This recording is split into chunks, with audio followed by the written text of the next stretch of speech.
There's no wrong way to be an entrepreneur, and that's the dirty little secret the business gurus don't want you to know. They want you to do things their way, but their way may not be your way. The key to success is finding the strategies that work best for you. Welcome to the 6 Ways with Jerry Potter. On today's show, we are sharing 6 ways to make money from a YouTube channel. Welcome to episode number 11 of the 6 Ways. Every week, we bring on a smart, innovative guest that is thriving in their field of expertise to share their best tips with the rest of us so we can all achieve our entrepreneurial goals. I truly believe that we all do better when we all do better, so we might as well help each other out. My name is Jerry Potter, founder of 5 Minute Social Media and the Social Media Leads Lab, and my guest today is Justin Brown from Primal Video, where they've grown to over 1.5 million subscribers, and he and his brother Mike have turned it into $1 million business. Justin's also the guy I started learning YouTube from when I started the 5 Minute Social Media channel several years back. Justin, welcome to the show. Thank you very much for having me on. Yeah, and congratulations to you and Mike on all of your success. We're having this conversation right now in 2023, and sometimes you hear people say like, it's too late for YouTube and YouTube isn't what it was, and that kind of stuff. So like when you hear that, how do you think making money from a YouTube channel now compares to, let's say, 3 to 5 years ago? I think, there's definitely more people on the platform, but I don't see that as a negative thing. There's more people consuming the content as well. So there's more opportunity. And this is where going into these things with a plan or with a strategy, it can make a huge difference. You're not just using YouTube as a video hosting platform to throw stuff up. If you're strategic with what you're creating and how you're helping and serving and impacting people, then you can have a super successful business off the back of it. And so when you say that, you're saying basically more people are watching YouTube, so it doesn't matter that more people are creating on YouTube? For sure. But there's also a lot of people that are coming from different platforms, more viral style content like TikTok and shorts and reels and like those kinds of things. It's different, right? So there's different viewers, different attention spans. But what is working the best still on YouTube, where a lot of people are generating their main revenue from, in the sense of a YouTube channel, is still the regular stuff, the regular videos. So there's a massive opportunity on there to be strategic, to look at what people are looking for, like what they're searching for. YouTube is a search engine. So it's still a massive opportunity. But the biggest thing, I think, that is a benefit to all of us, no matter how big or small our channel is that YouTube's goal is just to serve out the best content to the right person. So when you get there, you're having a good experience. And a big piece of that is having new or recent content. So no, it's not too late, because YouTube wants to push new, recent stuff, as long as it's good content. I love how transparent you and your brother have been about your business, just to kind of show people what's possible. When you started the channel years ago, and you and I have had this conversation before, right? Like at least the first 6 months to a year as a new YouTube channel, it can be disheartening, it can be discouraging. You're like I vowed not to invite friends and family to my channel. I just wanted the right people, and you're several months in, and you're like, oh look, 18 people. So when you first started this, what did you picture as? Because your success has been amazing. What did you picture as what you would have considered success then when you were first getting going?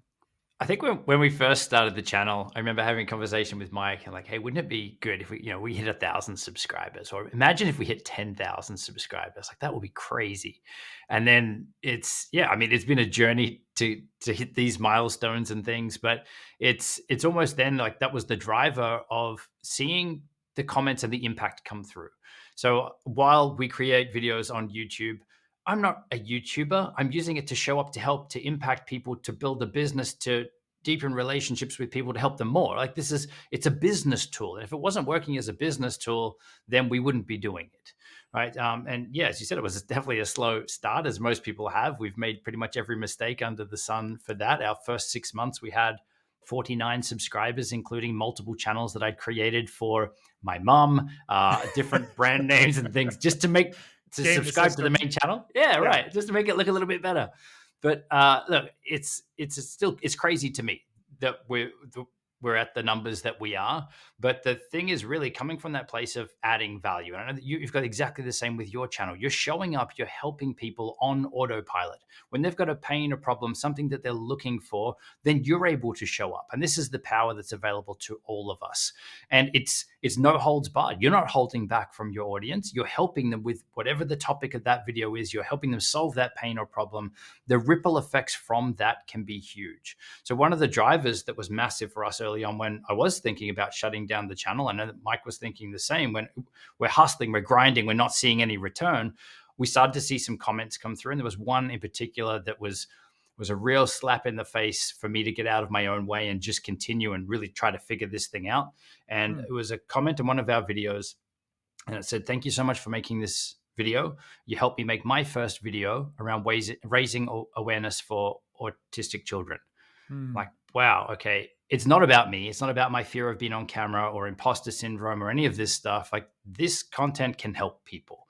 And it's empowering other people to then get their message out into the world. And so that to me was, and to Mike was a bit of a wake up call. Like, we need to figure this out. It's not about us getting in our own way. And we're always going to be there, like, having the internal struggles and conversations and stuff that go on. But it's, if we look at the big picture and say, we can really help some people with this stuff.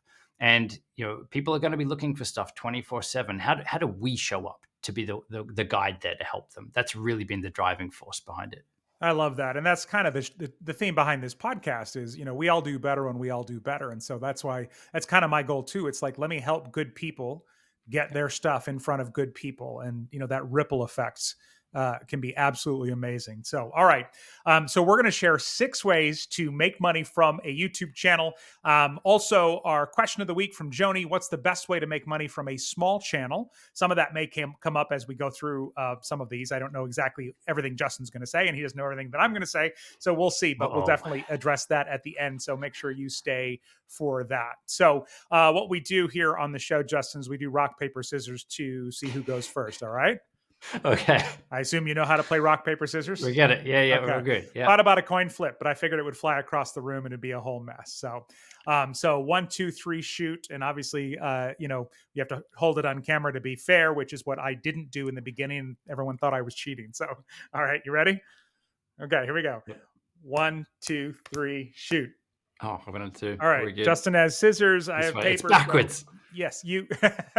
So you go first. So Justin will share 3. I'll share 3. We'll go back and forth and see if we can share some great stuff to help you monetize and make money off of YouTube. So ways to make money off YouTube. Number 1, what do you got, Justin? I'm going to go with an obvious one, and it's with YouTube ads. So YouTube really is an ad platform. It's a search engine. It's generating, revenue from running ads. And you as a creator, once you reach the milestones of 1,000 subscribers, 4,000 watch hours on your channel, then you can generate revenue from ads. Now, this is something that normally when you reach those milestones, the amount that's coming through is a few dollars, maybe, depending on your niche.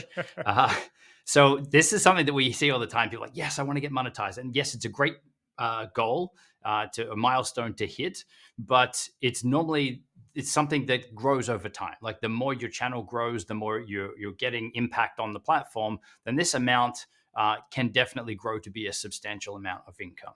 I know that when we started, it's still something that, we kind of disregarded it. It was just a nice little amount dropping in. Now that amount is much larger, and it would be more than some people's full-time wage that's dropping into our bank account from that. So it's definitely something that you could build a business around. It's a nice income stream, but it's a risky one in terms of, I would say it's beyond your control. We've all, or maybe not all of us, there was a thing called adpocalypse, right? Where companies stopped running ads on YouTube. They were boycotting ads, boycotting YouTube. And so everyone's ad revenue dropped for that period. If this is your only source of income, that would be a risk. That would be a big stressful variable that I wouldn't want to have in my business. So for us, it is one of our revenue streams. I guess it's essentially very close to being passive, because the catalog of videos that we've built up over time are generating the bulk of that revenue. And I'm sure that you've found something similar with your successful channel on YouTube as well. Well, that's one of those bizarre things, people say, "Oh, what's your top video right now?" And I'm like, "Probably something from 2 years ago." Yeah, yeah. Not the 'Cause latest one. Yeah. yeah, because the YouTube it lives on for a really long time, and I Yeah. think another thing to keep in mind with this, I love that you said it shouldn't be your only source of Mm. income necessarily because it can go up and down wildly, but it's also more achievable than a lot of people think. 1,000 subscribers sounds like a lot. It took me. I mean, I remember being 6 months in, and I finally hit 100 subscribers. But Well, I've you were well committed. ahead of us. Well, yeah, and you'd shared that before, and I'm like, oh, really? So now I'm like, Yeah. maybe I can get to 1.5 million. But it was very much a, before I started, I said, if I'm going to do this, I'm going to do it for a year. And if you are consistent and Yeah. people are interested in what you're creating, they're going to join your channel, and you can get to this point. And I think I finally, I say finally, but back in the day, it seemed like a long time, but it was about a year, maybe a little less, when I finally qualified for. Uh, Getting money from the ad revenue, and it is a nice extra bit, no question about it. And as you've shown, it can grow into something really, really big. So, all right, ways to make money from a YouTube channel. Number 2, this is my favorite because it doesn't take a lot for this to happen, and you can make a ton of money from this. Leads, free leads. A lot of people think about YouTube. There was all those stories in the early days of YouTube, these people opening toys and making $1 million, in ad revenue and stuff like that. And that sounds nice.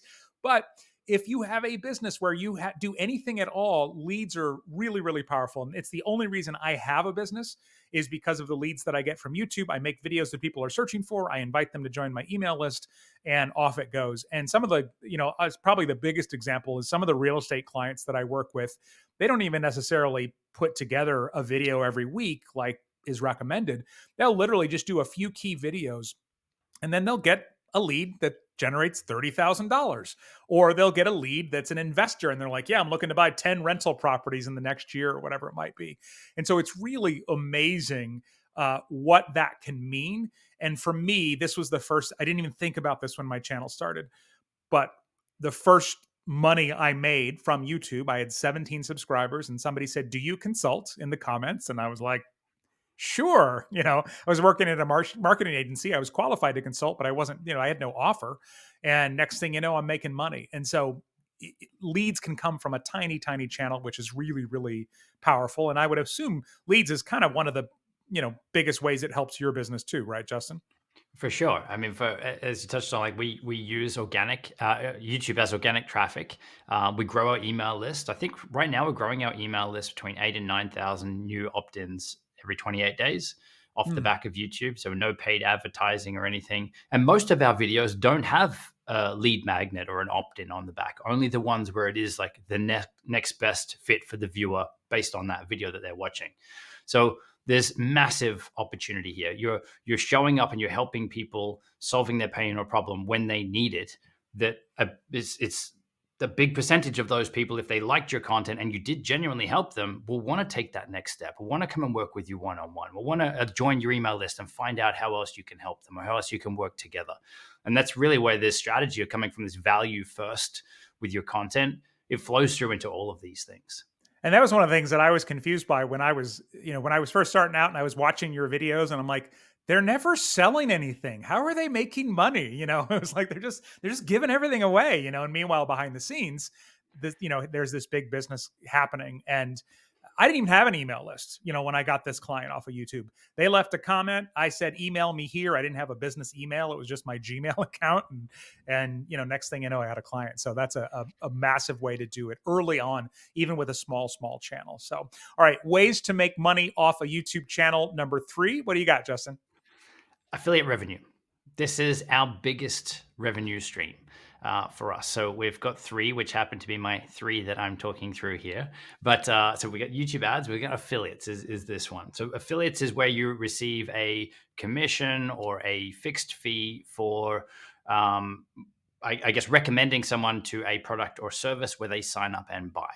Now, there's so many people that do affiliate marketing wrong and give it a bad name. They look for the products that have the highest percentages, highest commissions. They're not good tools or products. And it's kind of, it gives it a bad name. It becomes salesy and sleazy at that point. But if you do this right and you come from a place of integrity, then you're helping someone with a buying decision. So for us, this works really well if we have videos around best editing software, right? If any of those tools that I'm covering, my top 5 options, have affiliate links, then we'll put those in the video description. People can click on them. They know that they're getting the exact thing that I'm talking about. They don't have to go to Google and try to find it and maybe end up buying something wrong, which obviously works for Amazon and those things too. So you're making it easy for someone to actually have success with what it is you're helping them with. And this becomes amplified even more if you're adding this into your email list and those kinds of things as well. So we get a bunch of traffic through from YouTube. A lot of our videos where it's relevant to that specific video will have affiliate links in it, but also that we can deepen that relationship with our audience.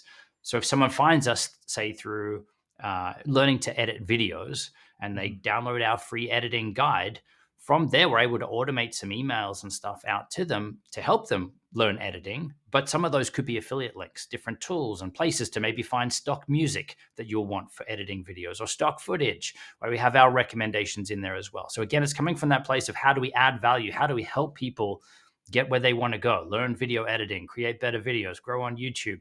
But we're also able to monetize along the way. The beauty of this is it's never a sell. Right? It's just you sharing your thoughts and opinions on ideally something that you genuinely use, so that it's not just, hey, this is good. Like, here's why I use it. Right? It's a different kind of video. It deepens that relationship with your audience. It's great content to put out, so it helps you grow your channel, but it's also a great way to monetize. I want to point out one thing that you kind of said quickly, but I think it's so important is affiliate marketing is a long-term relationship with your audience. Yeah, you could make a video, get a bunch of clicks, maybe make some money, but once somebody gets a recommendation from you for something and they love it, then they assume, wow, what I like is what they like. My values are the same as their values, all those things. And so you're going to make far more long-term and help more people, as you said, by keeping that relationship long-term. And so you're right. There's a lot of people that definitely give it a bad name. Now I have to ask this because I know people always wonder about this. When you review like physical products, because you do sometimes cameras and lights and things like that, do companies send them to you? Do you buy them? Do you buy them and return them? Is it a mix of all of the above? How does that work for somebody that might want to do affiliate for like physical products?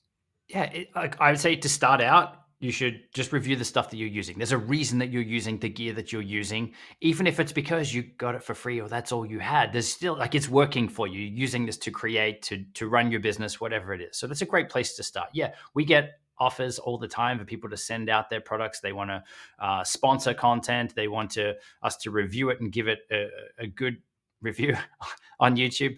Yeah. Look, we have a firm policy. We actually have an email automated response that goes back, and it says, look, I'd love to check out your product if it is something that I would genuinely like to review or to check out. There's no guarantee. We never guarantee a review from outside, because what if you get it and it's not a good product and you've just told someone that that you'd review it? I don't want to put out a negative review, and you could. I mean, there's some people that do, like, this camera and why you shouldn't buy it, but then it's not really adding value to the ecosystem, right? I'd rather say ignore the negative and say, here's the 3 that you should buy, or here's how you can work out which is the best one for you. So we never ever promise that there will be a review. When they are done, normally the company doesn't even know that there is a video coming out. And you will always need to disclose how you got the product. If it was sent out to you, if you're being paid for it, whatever it is, like, you have to disclose that stuff legally, right? But normally what we will do is I'd look at it and say, okay, this company's sending out a webcam. What is the video I would want to watch? And what's the biggest competitor that this product has? And maybe I'll go buy the competitor. We've done this so many times where, oh, really? Like, well, how does it stack up? So I might get one of them for free, but I'm putting my own skin in the game here. I'm going to buy the competitor to actually see which is the best one. So it's never just a product review. I'm looking ahead and saying, like, what are the questions that I would have in the comments, or the viewers? Like, well, if there's a competitor, how does it stack up? So that's a piece that a lot of people miss, but I think it can make a huge difference, again, for credibility, but also that I don't think it really matters if someone is giving you the product for free if you're fully upfront with that. But I guess that's part of the reason that we don't do sponsored videos on our channel as well. It's a good revenue stream. I don't know if we're going to get to that in this one, but awkward segue coming up. Oh no! Look, well, if this is the next one, we can bridge in now, and I can chime in afterwards. But I like watching the videos where I can say, in this video, we are reviewing this webcam, and it's not sponsored, right? They're not paying for Yeah. this at all. Yeah. These are my thoughts and opinions. There's nothing wrong with doing that model, but I like to watch those videos because if not, I feel like, what if they're holding back? What if they're glossing over the downsides of this, and I go and spend my time or money getting this thing and it's not that great? Like, it's a bad experience. And Yeah. so I think same as the affiliate stuff, same as it's a recommendation. You want to think, what would I recommend this to my closest friends? Would I recommend this to my mum? Would I recommend this to my clients and students? If it's a no, then don't do it, because it will come back to bite you. You know, people, if someone recommended you go buy a car and the car was terrible and fell apart, or whatever, you're going to resent that person a little bit, right? They said this thing was going to be great. So you're doing that at scale with affiliate marketing on places like YouTube. Yeah. All right. So here's the awkward segue then. Ways to make money off of YouTube. Number 4, sponsored videos. And, I almost didn't have this on my list. And I recently actually had a change of heart about this. Full disclosure, early on in my channel, once I'd gained some traction, I would get approached and I was just like, oh, wow, an extra way to make some money. And it wasn't like, oh, I'll just, you send me money and I'll make a video. It was like, I'll check out the product. If I really like it, then, it could be a sponsored video, or occasionally I'd hear from a tool I was already using and that I already thought was cool, which is the best, right? And it's like, oh, wow, For cool. sure. And I worked with a company and we made the video, and they emailed me the day it was supposed to go live. And they said, sorry, our budget's been cut by 75%. So we can only pay you 25% of the agreed upon amount. And I was kind of like, okay, well, we're not going to do sponsored videos anymore. And I didn't put their video up. Just, ethically it felt wrong. And it was just like, okay, that's done. And I didn't do it. And I haven't done a sponsored video since. However, recently I was looking for ways to kind of expand the monetization of my channel. And again, being fully upfront, they sponsored this video, and I think it's important, and I think it adds more credibility anyway if you review something when you share some of the things you don't like about it. But right away last week, 2 companies that I already use, adore, and love reached out about working with me. And I was kind of like, okay, maybe this is something that we'll try again. But it can be bad. I think the relationships can be good, but I think you have to, I always use my, our last episode of the show was 6 ways to stay ethical while still being wildly profitable. And one of the ones that I gave was have a human filter for everything that you do. And so for me, the human filter is my mom. And so when I think about marketing tactics, I think if somebody used that tactic on my mom, how would I feel about that? And if I wouldn't like it, then I will never use it in my own business. And the same type of thing with this. My mom was watching this sponsored video. Would I feel like I was deceiving my own mother? So, but it is a way. And I think, the more niche your channel is, sometimes people think, oh, I have to have a big channel. And certainly that doesn't hurt. But if you've got a niche that's like lawyers who love stargazing, or, something that's just very, very specific, and somebody's trying to reach that audience, then even if you're only getting in front of a few hundred people, people will gladly pay for that. So, but I do think, it's like, take it with a grain of salt for sure. Because as you said, there are some bad experiences and people doing it the wrong way out there. And I think, look, where I normally see people going wrong with it and those bad experiences and things, it's generally on a newer channel where they're just, and there's nothing wrong with it. Like, they're pumped because they're getting some income from it. Like, this brand wants to work with them. But a lot of the deals that I see too, they're not great for the creator. They're all in the favor of the company. And so very little money, like a free product or something like that, is always, who doesn't like free stuff? But free stuff's not going to pay the bills. So it's that little bit of where do you want to draw the line, and you get to pick. So while we say that we don't do branded content, it's not a never. Right? If the right deal came along with a company, as you said, that we use their stuff, and there's a lot that I love making videos around the tools and stuff that we use, but I also love that there's no expectation. I'm not on someone else's timeline. If you work with a brand, a lot of them say, all right, we need 3 videos and they were to post on this day. I chose to be in this game so that I would have calendar freedom, right? Yeah. I get to choose what video goes out without the deadlines and being on a hamster wheel of I need to produce 3 videos, 2 Instagram stories. And again, there's nothing wrong with that. But it's normally the ones that are the earlier channels earlier on that are more inclined to jump on and just take whatever, Say but yes to everything, right? you Because they feel like they don't have to. yeah, don't feel like you need to is where I'm going with this. But to your point, like you definitely can make some great money. We've got members inside of our Accelerator program that are doing 5-figure monthly brand deals. Some of them are doing multiple 5-figure monthly brand deals with channels that are around 1,000 subscribers. So to answer a little bit of your question for later here, you don't need to have a massive audience to be able to generate a substantial income off the back of a YouTube channel. That's a great open loop, and I look forward to closing that when we get our question of the You're day. welcome. And by the way, yeah, Justin has a program called Primal Video Accelerator. I'm in there. It's not open to the public most of the time.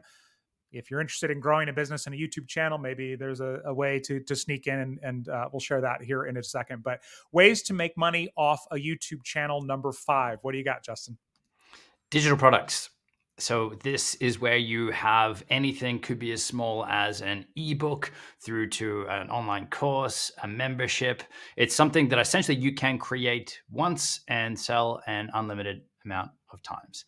I know that you've got some digital products. We've got a digital product. We've experimented with a few over the years. It's a great way to, again, come from that place of adding value and helping people with a specific pain or problem or an outcome that they're looking for, but it also allows you to do it at scale. So digital products is a great one. But I think one of the biggest gotcha or mistakes or fears that we see with this, or I guess dominoes that people need to knock over, is they feel that they need to create something that is massive. Like, I got to create this amazing program or this full course, and it might take them a year to shoot the thing. I would, and I've been there. This is where I'm coming from, and I see it a lot with our students and things. Look, just chunk it down. Just get your first product. It could be something small, could be an ebook, and get that out there. Get the lessons under your belt, because there's a few things that need to line up for that. Like, you need to have some way to sell it, some way to get the revenue through, some way to deliver it.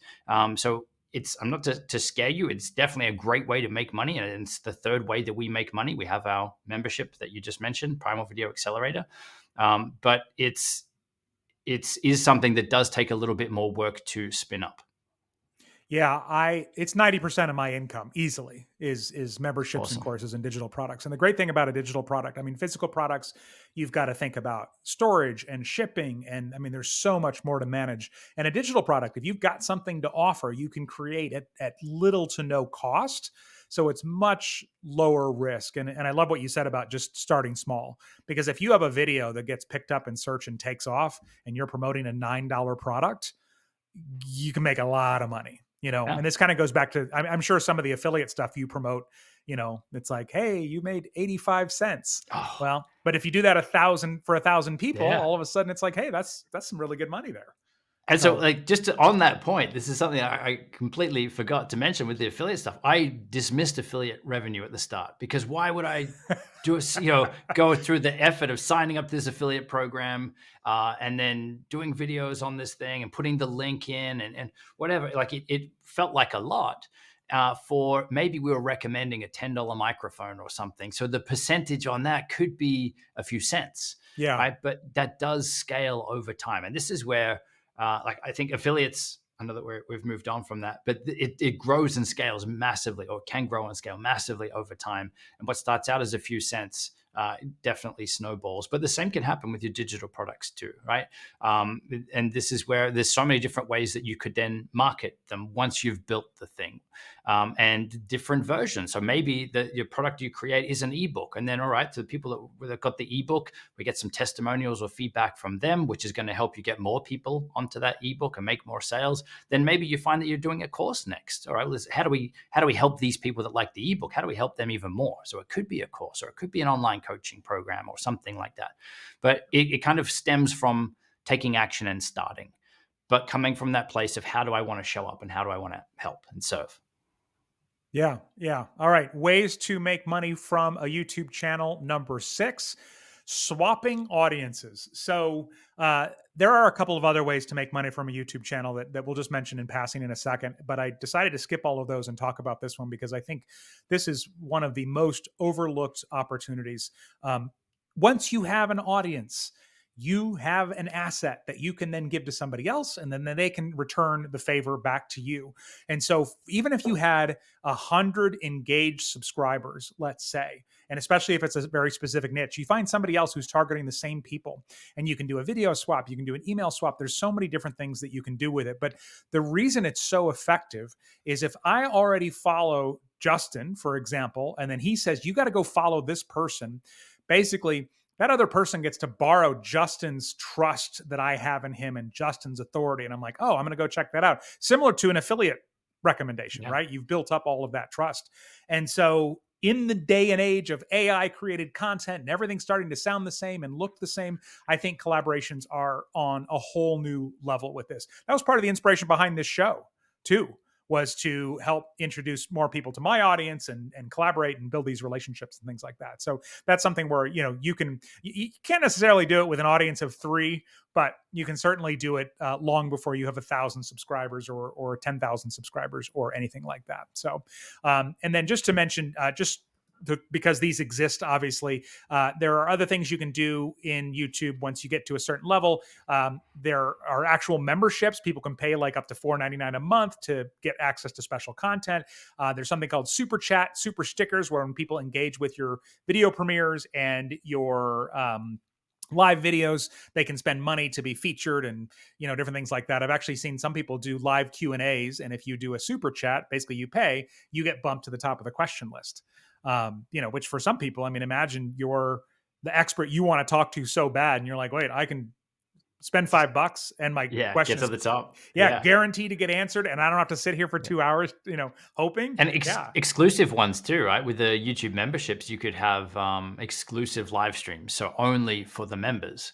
So again, it's a cheap way to get access and get your questions answered and things as well. Yeah, without question. All right, we'll recap all 6 ways here in just a second. But our question of the week from Joni: what's the best way to make money from a small channel? And you are obviously working with people at all different types of levels, Justin, but I know you encourage early monetization. So what would you say to Joni or anyone else who has a small channel or is getting ready to start a channel?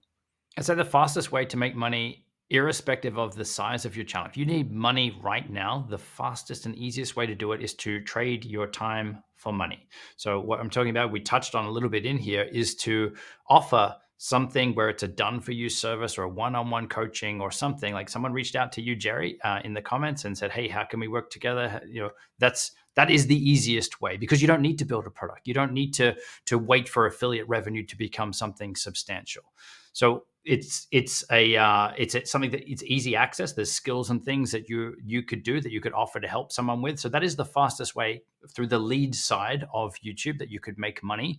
But the other thing I would say is I would start affiliate revenue or affiliate links and things as soon as you can, because you don't want to have to go back when you've got hundreds of videos on your channel and then try to add all the links and things. It's much easier to build and scale that thing as you go. And you never know which videos are actually going to pop and to take off. So for us, whenever we are going to be mentioning a product in a video, we'll check to see if they have an affiliate program or not. But we're also using redirect links. I don't want to get too crazy into this, but we own the links. Yeah, it's important. It's a Primal video link, right? So that if it changes, that I'm just updating the link on our end. So Adobe, for instance, like that's a decent one for us. We recommend Adobe Premiere, Photoshop, right? But they've actually changed their affiliate link 3 or 4 times since we've been in their programs. Can you imagine having to go back through all of your YouTube videos or anywhere else you had that to update it just because they've updated on their end? And that's just one case. We're across 85, I think, different affiliate programs. So there's tools and things to help you manage that and to save your sanity that I would definitely be looking into. But you can start affiliates from day one if you need fast money in and be trading time for money. And then I would be looking at things like brands and sponsor deals where it is a good fit. And again, from that place of adding value to your audience. Like if you've got some eyeballs, some attention, and doesn't need to be much, there's a big swing for brands and companies wanting to work with micro influencers because it's easier for them. Like it's a more niche, more targeted audience, and you can build a good relationship there. But also the relationship building, we can't steer away from that one as well, as you touched on. And don't feel that your channel would be too small, or you don't have the credibility yet to reach out and interview someone on a bigger channel. I know when we started out, I reached out to Sean Cannell from Think Media. And our channel was at like 2,000 subscribers. I think he was at 25 or 30,000 or something at the time. I'm like, there's no way he's going to say yes. He has no idea who I am. Why would he jump on? And he was the nicest guy, just jumped on, added value. Yeah, that video, like it probably didn't get much traction given the size of the channel or anything like that. But it was like the relationship that we built is not competition, even though he's probably got the closest channel to ours, if we're looking at all the channels online. But we're good friends with him. It's not competition, right? And there's a lot of people like that have similar channels. Don't approach your YouTube channel with the mindset that I'm in competition with these guys. We're all, playing the same game. We're all trying to help people with the same stuff. And some people will like others. Some people will like the way that you teach and resonate with you. There's no right or wrong. We're all just helping people with that. I know that's a little bit off tangent from the monetization, but it really ties in. Yeah, well, I'll add a tip to that that's worked really well for me is if you open it with, hey, can I interview you or things like that, it sounds like it's serving you. But if you say, hey, I'd love to introduce you to my audience, it's a very powerful way to kind of at least get the conversation started. And I met Sean at Social Media Marketing World this year. He may be the nicest guy on YouTube. I mean, incredibly kind. And there's a lot of, I think, entrepreneurs that are in that abundance mindset and they're like, or they're on a mission, right? They want to help good people. And so I'm kind of the same way. It's like, if I can make the schedule work, if somebody says, hey, I'd love to interview you on my podcast. I'm not like, well, how many downloads do you get? That's a waste of time. That's more of a waste of time than just going and being on somebody's show. So really great stuff. Great answer. So it sounds like almost all the ways we gave can be done on a small channel, maybe with a couple of exceptions, but let's do a quick recap. Justin, the 3 ways you gave to make money from a YouTube channel. We had YouTube ads, affiliate revenue, and digital products. I had to check. I'm like, I don't want to say the wrong thing. No, YouTube ads, affiliates, and digital products. And then the 3 that I did, 1, you can get leads. I got my first one with 17 subscribers. 2, sponsored video or sponsored content. And then 3, collaborations and swapping audiences with other people. So if you've loved what you've heard today and you are looking to possibly grow on YouTube, take your channel now and actually turn it into something profitable, anything like that, I can't recommend Justin's Primal Video Accelerator program enough. Highly affordable, especially compared to the incredible value that's in there. And there are people in there at all different levels. And I know you normally only open this a few times a year to kind of manage internally and then make sure you can spend most of your time serving people. However, I have a special link where if you want to go and check it out right now and sneak in as you're listening to this, you can go to YouTubePowerhouse.com. YouTubePowerhouse.com. Justin talks a lot about how to build a YouTube powerhouse, which is not the hobby channel, but the one that's actually going to make. I love this domain. That's great. Well, yeah. Are you mad that I registered it? No, well done. We teach people how to build their YouTube traffic powerhouse. This is awesome. Well done. Yeah. So you can go to that, and that is my referral link. And I am an affiliate, but I am in the program. I have been in the program for years. My own members ask me, hey, do you teach YouTube? And I do, and I help them on Q&As and stuff like that. But I tend to focus a lot on Facebook, Instagram, LinkedIn, TikTok, some of these other platforms that are less search-based than YouTube. So I'll often still send them to Justin's world. So again, you can check that out at YouTubePowerhouse.com. And if you want any of the notes from today, just go to the6ways.com/1111, because this is episode 11. A lot of really good stuff was shared today. So remember, we all do better when we all do better. And if you believe that too, think about who would benefit from this. Take a screenshot of where you're listening, share it with them, or share it on social, or tag them, whatever's easiest. Let's help good people reach more good people and really make an impact on the world. So Justin, always fun to talk to you, and love it even more when we can have these conversations and other people get to listen and to hear all of your value. So thanks so much for being on the show today. No, thank you very much. It's good fun as always. Thanks for being part of the 6 Ways podcast with host Jerry Potter. You can find other helpful and share-worthy episodes at the6ways.com. And remember to take action on something you heard today and let us know how it goes.